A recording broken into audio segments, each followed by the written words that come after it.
Last night marked the first Saturday night of phase 2 in the reopening of North Carolina, and it comes with a lot more freedom, but also a new warning. A record number of people tested positive for COVID-19. The state reported more than 1,100 people tested positive from Friday to yesterday. The previous daily record was 853. And here's what's more concerning. That spike wasn't necessarily because of a big increase in testing.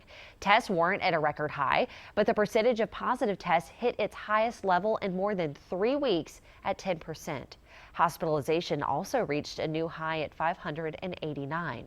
Now that makes social distancing even more important, but it could be more challenging this weekend. There's a lot of people out now that restaurants reopen under phase 2, and it's a holiday weekend. Deshaun Brown checked on how Saturday night played out in South End. Throughout the night, the crowds here really started to pick up here in the South End area, but one owner told me this is still only a percentage of what they would normally see during this time of year. It's Saturday night in Charlotte and the first under phase 2. That means restaurant dining rooms and breweries can open, but it's not quite the same. Cautiously optimistic. I know I'm not going to do the type of numbers that we normally did, but any amount of revenue is good to help pay expenses. 9-year-old Sanaa Odoms was out with family and summed up their getaway in one word: refreshing. Other emotions ranged from excitement to anxiety. I guess there's like a little bit. It's definitely in the back of the mind. Definitely want to make sure you're not sharing drinks and everything like that. Everybody is a little anxious. I just think that this soft opening is just a testament for where we are right now as a country. Here's where things stand in North Carolina. Just yesterday, the state health department reported a record number of positive cases in a single day at more than 1,100 people. Then said of the increase, it's concerning. The Brickyard owner, Anthony Cardone, is concerned for a different reason.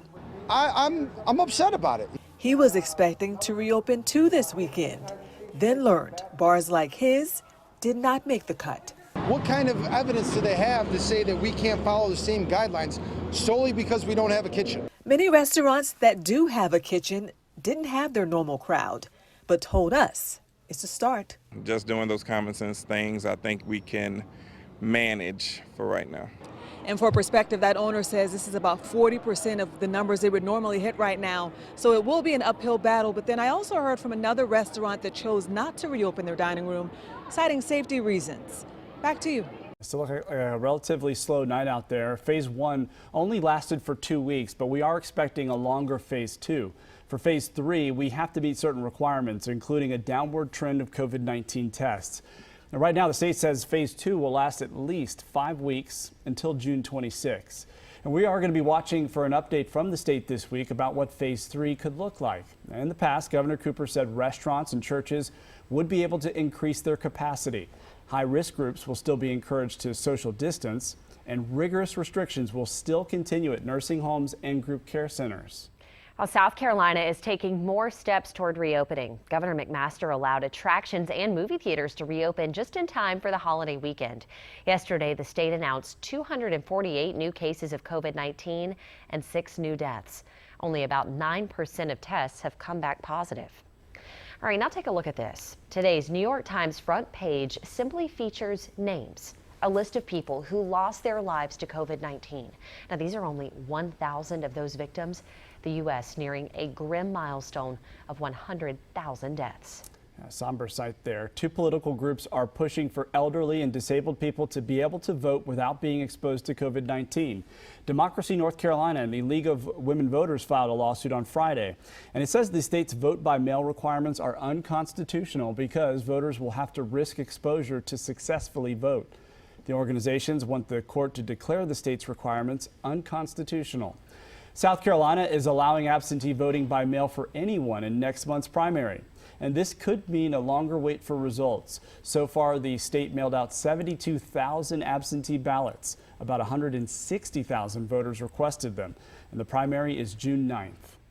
Well, tonight's a big night in Concord. NASCAR drivers will race the Coca-Cola 600 at Charlotte Motor Speedway, but they're going to do it with no fans in the stands. Now, crews have been cleaning the speedway for weeks just to make sure that drivers and crews are safe.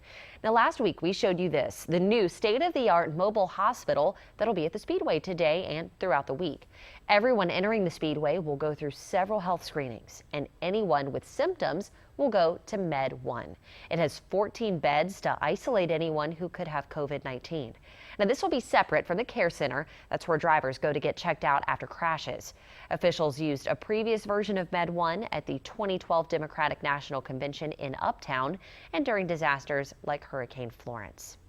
Well, since this is Memorial Day weekend, there will of course be tributes to the military at tonight's race. And those include a fighter jet flyover and a virtual 21-gun salute.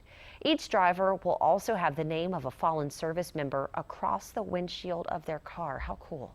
And mid-race, the drivers will go down pit road and stop for a moment of remembrance.